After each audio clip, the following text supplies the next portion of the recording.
Roadstar Motorsport is an automobile customization company, and we specialize in exotic European cars. So whose idea was it to start the business? Actually, idea came up.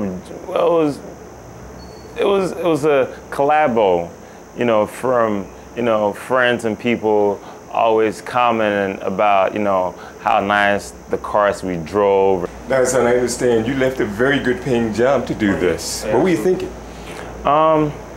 Just like my job, being a stockbroker with Morgan Stanley, risk, and I measure the risk factors and, and how it can pay off and so forth. And any great businessman will tell you that, sometimes you do have to take great risks.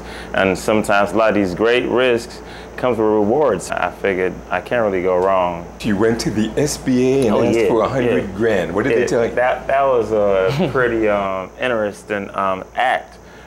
Basically, they looked at me and laughed at me because I took a proposal and asked for a $100,000 loan, and they were just not interested at all. So that actually created a lot of motivation for me to go ahead and make sure I did what I did and proved them wrong. And actually, after we started business, we was doing so well, and we got our first article in the Rights magazine. Actually, I went back to that SBA and took the magazine and showed it to the manager that actually, basically told me to get at, and he was quite amazed, and then he apologized and he offered other services, and it was a wrap. How did you get the money?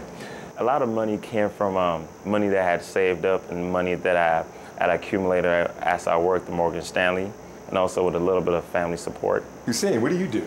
Street promotion, industry. I go out, talk to the industry people, ball players, music, rappers, get them out here, tell them, hey, come check out my spot, Roadstar, because they like spending money anyway, so rather than go spend it somewhere else, be like, hey, come spend our Roadstar. And where did you find the people who know how to do these kinds of customizations? Okay, one of my guys here is originally from Hungary. He used to be a mechanical engineer, and he got out that business. I started with him. And he's my guru tech guy here. So I understand now you're thinking about going into Moscow, but I mean, will the market support something like this? You gotta understand that right now in Moscow, if you do your research, there's probably more millionaires in Moscow than anywhere else in the world. Now you're the PR guy, you're relying on your contacts and your street savvy to get business here. Yes. How are you going to do that in Moscow? Same way I did in the United States. Same way. No different? Same kind of marketplace? Same kind of, just go to industry, go to wealthy neighborhood, wealthy parties, stick around wealthy, because only the wealth could really afford what we do. Give me an example of a deal that went bad and how you dealt with it. Okay, we had a gentleman that used to play for the Los Angeles Clippers, and it was time for him to write a check. And that became a big issue because he kept adding all these things in the car without actually thinking about it as far as the cost. And then once it was done, it was way over what he had projected, and we couldn't really reverse the effect.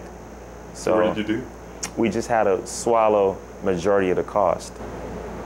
Interesting. And why did you do that as opposed to just take the guy to court? Because, he was referred from another basketball player, which we have an awesome relationship with. And, and because he was referred from another type of relationship we already had with him, we didn't want to jeopardize that relationship. And also with him, that was his first year. He was a rookie. So we, as a financial point, I'm thinking, okay, it's an investment for the future. So, we're going to swallow now, but we get them back later somehow, some way along the line. Now, what you're doing looks like it's fun, but is it profitable? Yes, sir, it's profitable. How? How much? Where we explored different markets. For example, we have a client who's one of the princes of Saudi that did a lot of work with us, and then he sent us quite a lot of referrals. What do you think it is that's making you guys succeed where so many other people have failed? As far as we was here for a purpose. We was not here just to hang around. We was here for a purpose. So it was made clearly when we first came to this country that to make sure that whatever we do here, we got to keep in mind that, you know, we're here for a purpose, so we must succeed.